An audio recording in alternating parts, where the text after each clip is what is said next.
بتقسى كل يوم على بعضها؟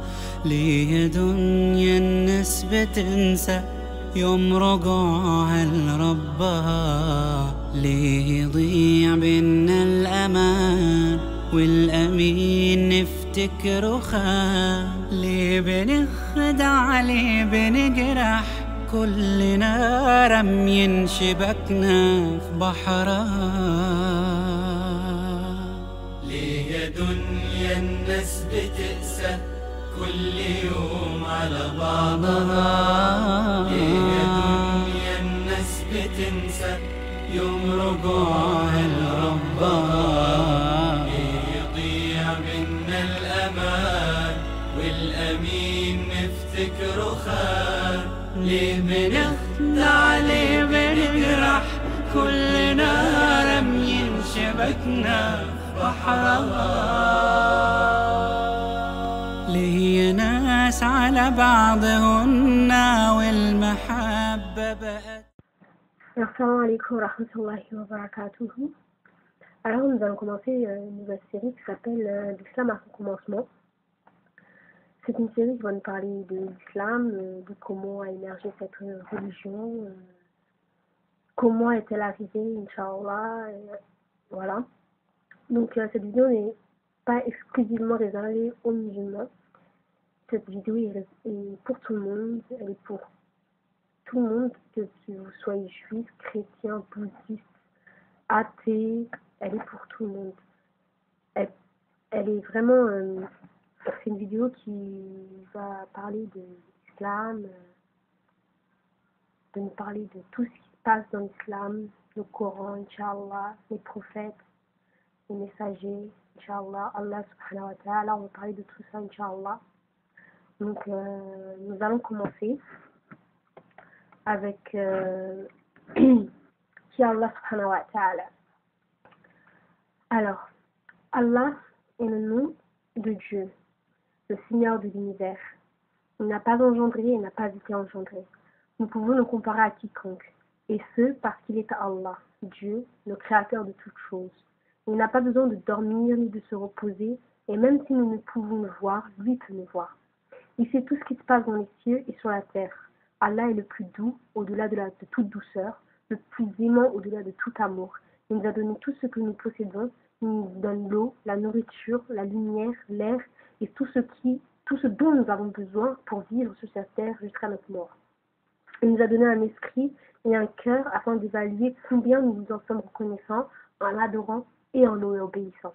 Obtenir l'agrément de Dieu par notre foi et notre bon comportement devrait être notre priorité dans la vie. Nous pouvons arriver à le connaître qu'à travers ses propres mots et selon sa voix. Alors tournons-nous vers la parole de Dieu et selon sa voix. Bismillahirrahmanirrahim. Allahu la ilaha illa huwal hayyul qayyum. La ta'khudhuhu sinatun wa la nawm. له ما في السماوات وما في الأرض من ذا الذي يشفع عنده إلا بإذنه يعلم ما بين أيديهم وما خلفهم ولا يحيطون بشيء من علمه إلا بما شاء وسع كرسيه السماوات والأرض ولا يؤوده حفظهما وهو العلي العظيم.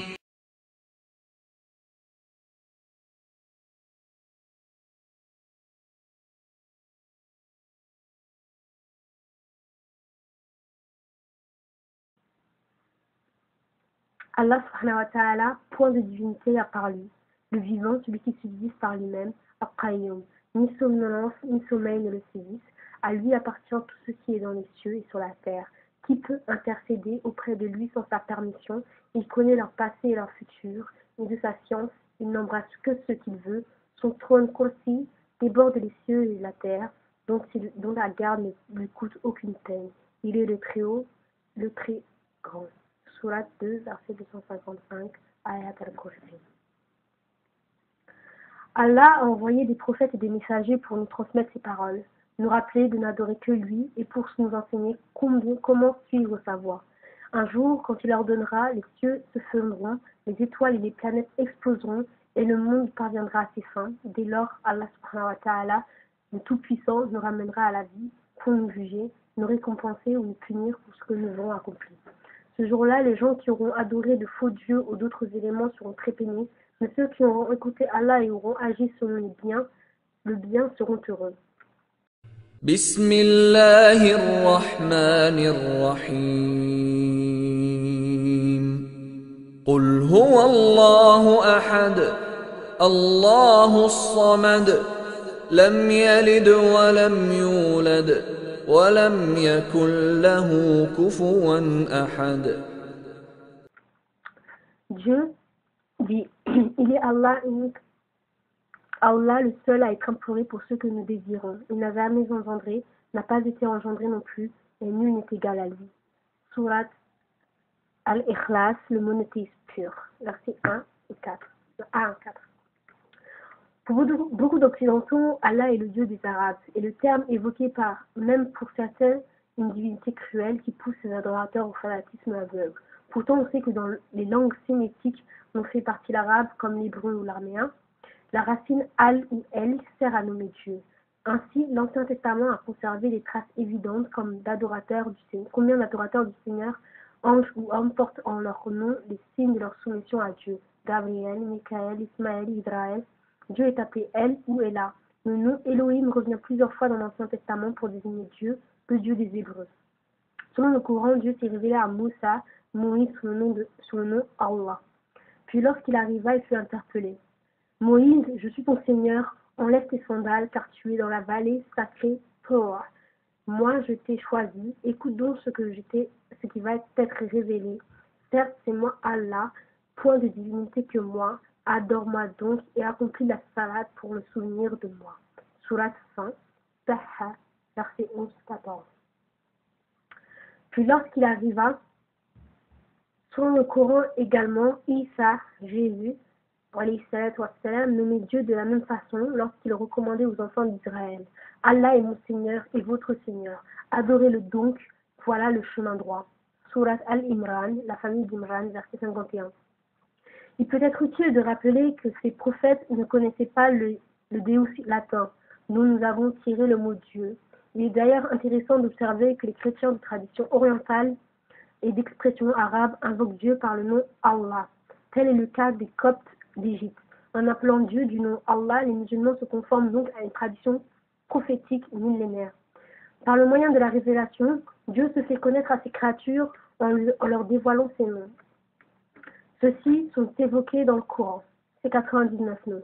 C'est à Allah qu'appartiennent les noms les plus beaux. Invoquez-le par ses noms. Surat Al-Araf, verset 180.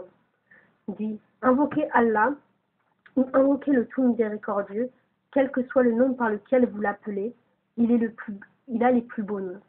Surat Al-Isra, le voyage nocturne, verset 110. Allah, point de divinité que lui, il possède les noms les plus beaux. Surat 20, Taha, verset 8. C'est lui, Allah, nulle divinité autre que lui, le connaisseur de l'invisible, tout comme du visible.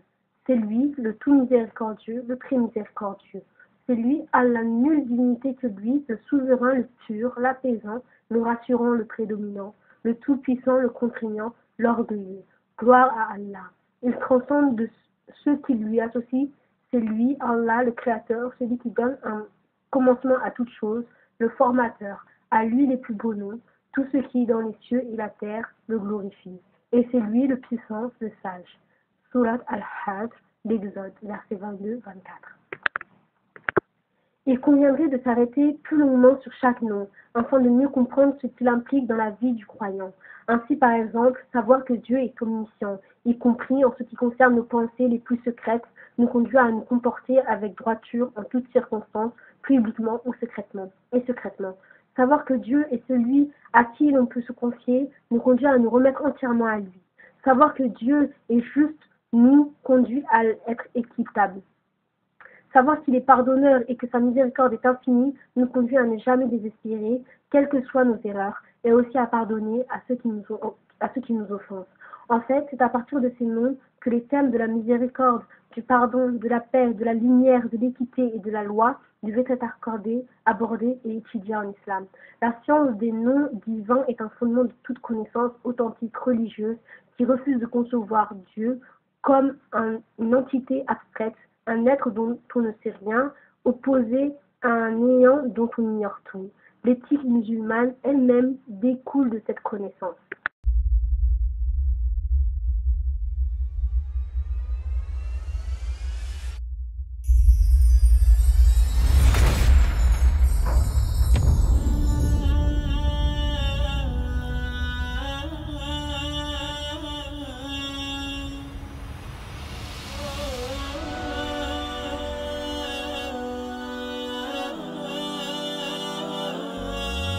ليه دنيا الناس بتقسى كل يوم على بعضها، ليه دنيا الناس بتنسى يوم رجوعها لربها.